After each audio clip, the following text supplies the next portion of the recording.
Good morning, Internet. How you doing today? Welcome back to Jeremy Reads Aloud, self-help books. And what we've been doing, we've been reading the book. The book is called King, Warrior, Magician, Lover, Rediscovering the Archetypes of the Mature Masculine by Robert Moore and Doug Gillette. I encourage you to get the book yourself. There's an Amazon link where you can purchase the book. I encourage you to get the book for your own personal studies, young men, and access your inner archetypes and become mature masculines. We're reading page 70. We're reading the final subheading of the first archetype, the king, and we're on page 70. The subheading is called Accessing the King. This will be the last subheading of the king chapter, chapter 5. Here we go. The first task in accessing the king energy for would-be human quote-unquote kings is to disidentify our egos from it. We need to achieve what psychologists call cognitive distance from the king in both his integrated fullness and his split bipolar shadow forms. Realistic greatness in adult life, as opposed to inflation and grandiosity, involves recognizing our proper relationship to this and the other mature masculine energies. That proper relationship is like that of a planet to the star it is orbiting. The planet is not the center of the star system. The star is. The planet's job is to keep the proper orbital distance from the life-giving but also potentially death-dealing star so as to enhance its own life and well-being.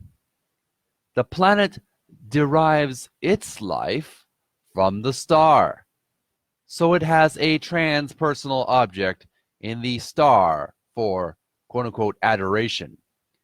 Or, to use another image, the ego of the mature man needs to think of itself, no matter what status or power it has temporarily achieved, as the servant of a transpersonal will or cause. It needs to think of itself as a steward of the king energy, not for the benefit of itself, but for the benefit of those within its quote-unquote realm, whatever they may be. There are two ways to look at the difference between the quote-unquote active and quote-unquote passive poles in the bipolar shadow system of the archetypes. Page 71. As we have seen, one way is to view the archetypal structures as triangular or triune. The other way is to talk about the ego's identification with or disidentification from the archetype in its fullness. In the case of identification, the result is ego inflation, accompanied by fixation at infantile levels of development.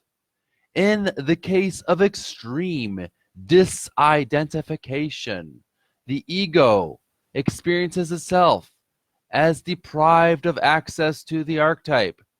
It is, in actuality, caught in the passive pole of the king's dysfunctional shadow. The ego feels starved for king energy. This sense of deprivation and lack of quote-unquote ownership of the sources of and motives for power are always features of the passive poles of the archetypes.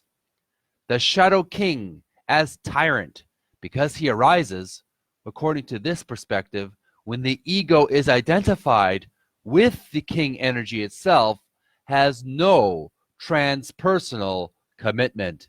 He is his own priority, because a man's ego has not been able to maintain its proper orbit.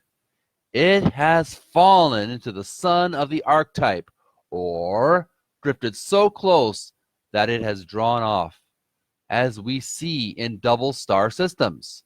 Enormous amounts of ignited gases and become bloated with them. The whole psyche destabilizes. The planet pretends to be a star. The true center of the system is lost. This is what we are calling the quote-unquote usurpation syndrome. The ego usurps the king's place and power. This is the mythological rebellion in heaven, described in so many myths. When an upstart god tries to seize the throne of the high god. We recall the myth of Satan's attempted overthrow of God. The other problem in accessing this energy we're suggesting arises when we feel that we have lost effective touch with the life-giving king altogether.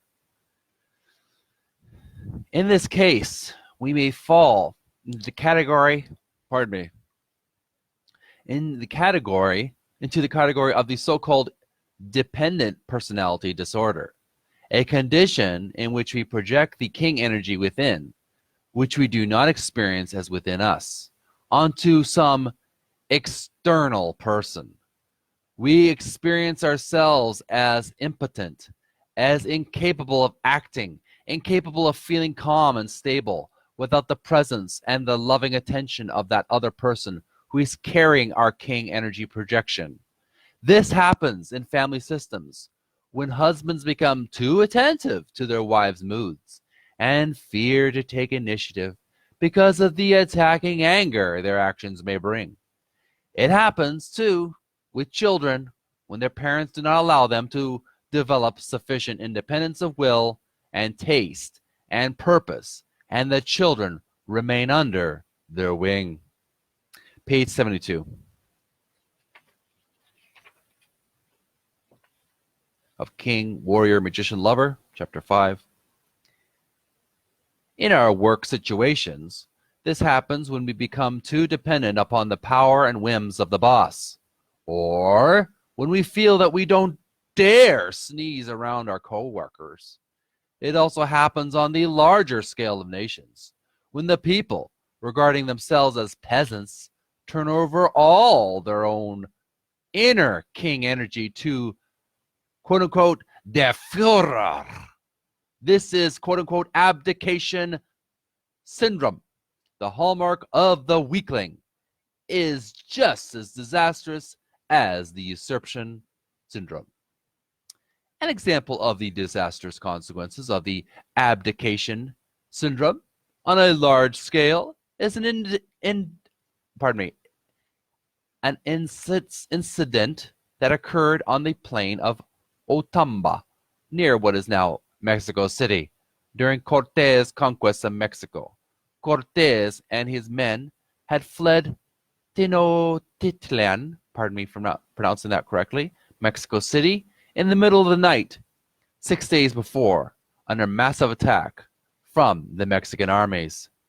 As the seventh day dawned, the exhausted and fearful remains of Cortés' army looked down the plain of Otamba to see a vast host of Mexican warriors massed against them. The doom of the Spanish seemed certain. However, in the ensuing battle, Cortés spotted the banner of the Mexican commander. In desperation, knowing that their lives depended on it, Cortés charged forward, cutting a swath of carnage through the enemy soldiers. When he finally reached the Mexican commander, he killed him with one blow. Immediately, to the amazement of the Spanish, the Mexicans turned in panic and fled the field. The Spanish chased them down and slaughtered many of them. What had happened to so miraculously turn the tide of battle was that the Mexican warriors had seen their commander killed. They had invested this man with the focused power of the king energy, and when he was killed, they believed the archetypal energy had deserted them. Their underlying sense of disempowerment rose to the surface with the death of their leader, and they surrendered to impotence and chaos. If only the Mexican warriors had realized that the king energy was within them, Mexico might never have been conquered. When we are out of touch with our own inner king and give the power over our lives to others, we may be courting catastrophe on a scale larger than the personal. Those who make our kings may lead us into lost battles, abuse in our families, mass murder, the horrors of a Nazi Germany or a Jonestown, or they may simply abandon us to our own underlying weakness. Page 73. But when we are accessing the king energy correctly as servants of our own inner king, we will manifest in our own lives the qualities of the good and rightful king, the king in his fullness. Our soldiers of fortune will drop to their knees appropriately before the Chinese emperor within. We will feel our anxiety level drop. We will feel centered and calm and hear ourselves speak from an inner authority. We will have the capacity to mirror and to bless ourselves and others. We will have the capacity to care for others deeply and genuinely. We will, quote unquote, recognize others. We will behold them as the full persons they really are. We will have a sense of being a centered participant in creating a more just, calm, and creative world. We will have a transpersonal devotion not only to our families, our friends, or our companies, our causes, our religions, but also to the world. We will have some kind of spirituality, and we will know the truth of the central commandment around which all of human life seems to be based. Thou shalt love the Lord thy God, brackets, read, quote unquote, the king with all thy heart, with all thy soul, and with all thy might, and thy neighbor as thyself. This is the end of chapter 5, the king. Tune in next video. I'll be reading chapter 6, page 75, the warrior. This is Jeremy Reads Aloud self-help books, and we have been reading King, Warrior, Magician, Lover, Rediscovering the Archetypes of the Mature Masculine by Robert Moore and Doug Gillette. I encourage you to get the book yourself. Click the Amazon link below. This is Jeremy Reads Aloud. Thanks for watching. I appreciate if you'd leave a like on this channel, on this video as well, and at least some interesting comments and questions. If you have any questions, I will answer them to the best of my ability. Thank you, folks, for watching. Young men, release the inner king within, and learn about the archetypes. That's all I have to say. Study this book. Thank you for watching. Have a great weekend, and transform yourselves, young men, to real men. Thank you for watching. Bye.